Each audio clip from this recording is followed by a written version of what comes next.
Scott here for Netbook News, and here we are at the MSI booth, and we've got the MSI WindPad 120w.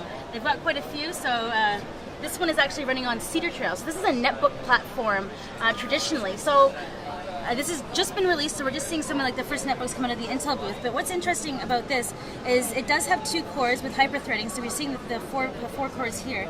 But what I thought was pretty cool is this is running at 3.4 performance index, which is actually very, very, very high for a Windows system on a device like this. On the netbooks that I've seen so far, the Windows rating has been on 2.9. So to have a full half-point increase on Windows performance on this tablet is actually really interesting. So I'm going to be very intrigued to kind of spend some more hands-on time with tablets like this. So if you look at the front, it's incredibly glossy. It's terrible, terrible. It's something I definitely hate. But when you see here, this is actually a mouse pointer here, so you can see the cursor kind of going around there, and you can click, and then to do a double click is a long press, or a right click is a long press. Let's see if that works here. Yeah, so for the right click is a long press, and they do have a series of indicators here at the front. The microphone's here. There is a camera here at the front. How many megapixels? I'm not sure. But if we take a look around the back, we have another webcam back here.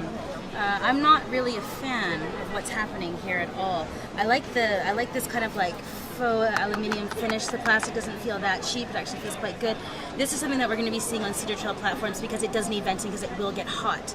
The other issue that I've heard about Cedar Trail is it's hotter than people are saying. So I've heard that something like this will get up to about 36, 37, 38 degrees, which by a lot of company standards like HP would be a fail. So the fact that they have this unaesthetically pleasing area here is a huge thumbs down in my opinion. If you keep on going around the bottom, there's a docking station here. There's obviously the PSU. Here's a SIM card slot.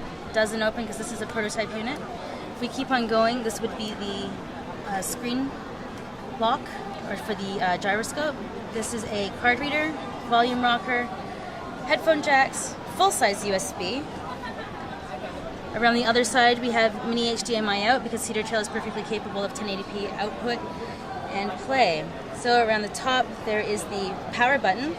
And this actually does support Intel's WiDi. So you could actually use this at home to stream wirelessly to your television. So if you were, checking out whatever, you could actually send this to your TV if it had a WiDi receiver. So this is a look at MSI's WindPad 120w. This is a great improvement prototype-wise from what I've been seeing in the past from MSI. So price point would be good, and you know what, guys? Already in my hands, this is a huge fail. There's a fan right where I hold it, and this fan is actually blowing quite hot air. This is a real problem with Windows tablets, especially on the Cedar Trail platform, and when the venting is poorly designed, it actually becomes a huge issue, because I go like this, and then there's just hot air blowing on my hand. Maybe if you lived in a cold climate country, this would be a great tablet to have, but here in Taiwan, it's like carrying a terrible furnace around with me where I'm going. So Nicole Scott for Netbook News, taking a look at Windows 7 tablets here at Computech 2011.